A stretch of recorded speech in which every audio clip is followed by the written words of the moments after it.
Shalom saudara, saat ini kita ada di khotbah minggu bersama Box Willy.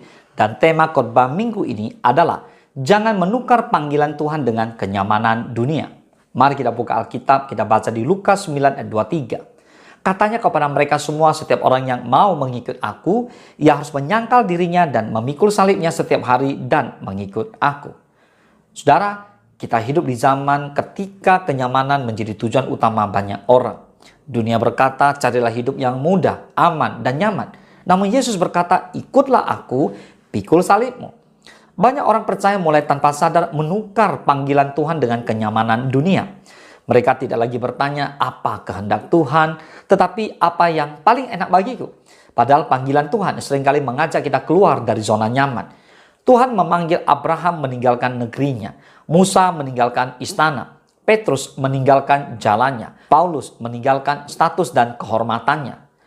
Panggilan Tuhan memang tidak selalu mudah, tetapi selalu membawa tujuan yang kekal. Boleh katakan amin. Apa itu panggilan Tuhan? Panggilan Tuhan bukan hanya menjadi pendeta atau misionaris. Panggilan Tuhan adalah hidup sesuai kehendaknya dimanapun kita ditempatkan.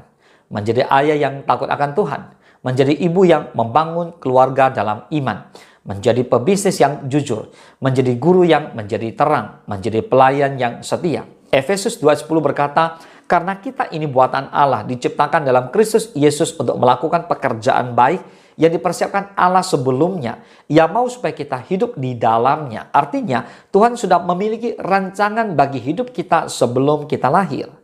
Bapak Ibu semua, bahaya menukar panggilan dengan kenyamanan. Yang pertama, kenyamanan membuat kita berhenti bertumbuh. Tidak ada atlet yang menjadi juara hanya dengan duduk santai. Tidak ada murid yang menjadi pintar tanpa belajar. Begitu juga secara rohani. Saat hidup terlalu nyaman, kita mulai kehilangan rasa lapar akan Tuhan. Kita mulai jarang berdoa, jarang membaca firman, jarang melayani. Semua terasa nanti saja. Padahal iman bertumbuh ketika kita terus berjalan bersama Tuhan. Bukan ketika kita hanya mengejar rasa nyaman. Yang kedua, kenyamanan membuat kita kehilangan tujuan. Dalam Alkitab ada Yunus. Tuhan memanggilnya pergi ke Niniwe. Tetapi Yunus memilih kapal menuju Tarsis. Mengapa? Karena Tarsis lebih sesuai dengan keinginannya. Ia memilih jalan yang menurutnya lebih nyaman. Akibatnya, ia justru mengalami badai besar. Kadang badai dalam hidup bukan karena Tuhan meninggalkan kita, tetapi karena kita sedang menjauh dari panggilannya. Yang ketiga, kenyamanan bisa menjadi berhala baru. Tidak semua berhala berbentuk patung. Kadang berhala adalah karir, gaji, popularitas, hobi, status sosial, rasa aman. Jika semua itu lebih kita utamakan daripada ketaatan kepada Tuhan, maka semuanya telah mengambil tempat Tuhan di hati kita. Lihat, tokoh-tokoh yang tidak menukar panggilan mereka. Abraham.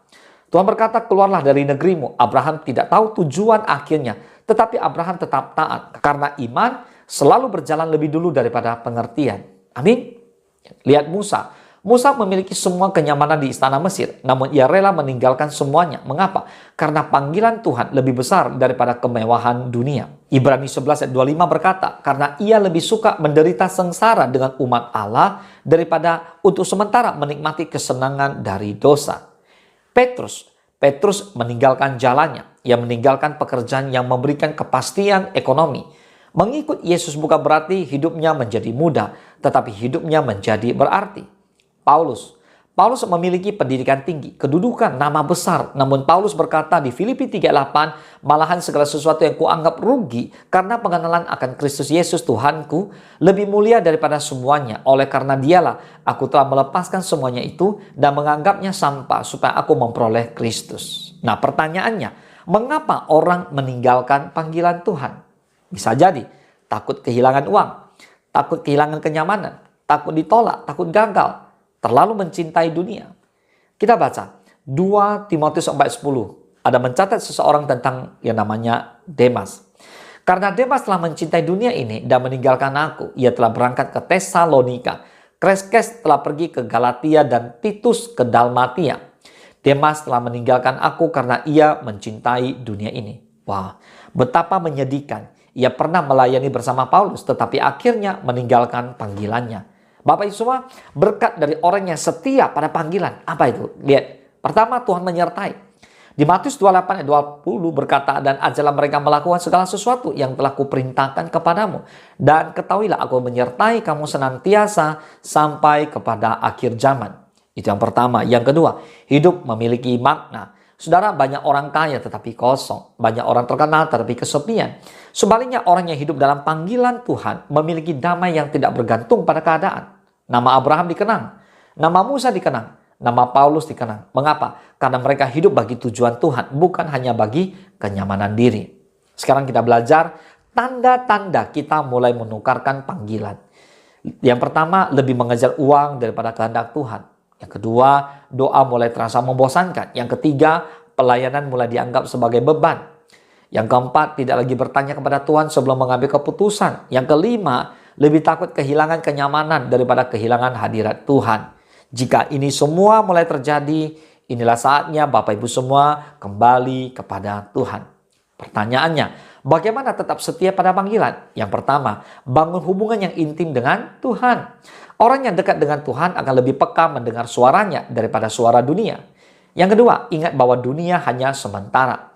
Yesus berkata dalam Markus 8 ayat 36, apa gunanya seorang memperoleh seluruh dunia, tetapi kehilangan nyawanya. Semua kenyamanan dunia akan berlalu, tetapi kehidupan kekal tidak akan pernah berlalu. Yang ketiga, berani membayar harga. Mengikut Yesus memang memiliki harga, tetapi harga ketidaktaatan jauh lebih mahal. Ketaatan mungkin membuat kita kehilangan sesuatu hari ini, tetapi ketidaktaatan dapat membuat kita kehilangan tujuan hidup yang Tuhan sediakan. Yang keempat, percaya bahwa Tuhan tidak pernah berutang kepada orang yang taat. Setiap pengorbanan yang dilakukan karena Tuhan tidak pernah akan sia-sia. Mungkin manusia tidak melihatnya, ya, tetapi Tuhan melihat. Amin. Dan Tuhan sanggup memberikan upah yang jauh lebih besar daripada apa yang kita lepaskan. Ilustrasikan kira-kira begini. Bayangkan seorang pendaki gunung, jika ia hanya ingin merasa nyaman, ia akan tetap tinggal di kaki gunung saja. Tetapi ia tidak akan pernah menikmati pemandangan indah di puncak gunung. Demikianlah kehidupan rohani kita. Puncak panggilan tidak dicapai oleh mereka yang selalu memilih jalan termudah, tetapi oleh mereka yang tetap melangkah bersama Tuhan meski jalannya menanjak. Saudara, dunia terus menawarkan kenyamanan, tetapi Tuhan menawarkan kehidupan yang penuh tujuan. Mungkin Tuhan sedang memanggil saudara untuk melayani lebih sungguh-sungguh, memperbaiki hubungan yang rusak, hidup dalam kejujuran, mengampuni, atau melangkah dalam iman. Panggilan itu mungkin menuntut pengorbanan, tetapi ketaatan kepada Tuhan selalu menghasilkan buah yang kekal. Jangan seperti Demas yang mencintai dunia dan meninggalkan panggilannya. Jadilah seperti Paulus yang dapat berkata di akhir hidupnya, aku telah mencapai pertandingan yang baik, aku telah mencapai garis akhir, dan aku telah memelihara iman. 2 Timotius 4 ayat 7. Saudara, kiranya ketika hidup kita berakhir, kita bukan dikenang karena kenyamanan yang kita kumpulkan, tetapi karena kesetiaan kita mengerjakan panggilan Tuhan sampai selesai. Ingat, jangan menukar panggilan Tuhan dengan kenyamanan dunia. Boleh katakan amin. Mari kita bersatu dalam doa. Bapa, kuatkan dan teguhkan hati kami. Berkati setiap rekan yang mengikuti khotbah minggu ini. Kami mau bertekad tidak mau menukarkan panggilan Tuhan yang begitu mulia dengan kenyamanan dunia. Tuhan, dunia menawarkan begitu banyak yang enak, yang begitu memikat mata kami. Tapi kami berdoa dalam nama Yesus, kuatkan dan teguhkan hati kami. Kami mau mengikut Yesus, kami mau menyangkal diri, kami mau memikul salib setiap hari. Bapa, kuatkan kami agar kami berkenan kepada Tuhan. Kami mau selesaikan panggilan kami, agar kami dikenang sebagai orang-orang yang setia, orang yang sungguh-sungguh, orang yang menyelesaikan segala sesuatu yang sudah Tuhan perintahkan, yaitu amanat agung untuk pergi jadikan semua bangsa murid Tuhan. Terpujilah namamu hanya di dalam nama Tuhan Yesus. Kami berdoa dan bersyukur. Haleluya. Amin. Selamat hari Minggu. Tuhan Yesus memberkati.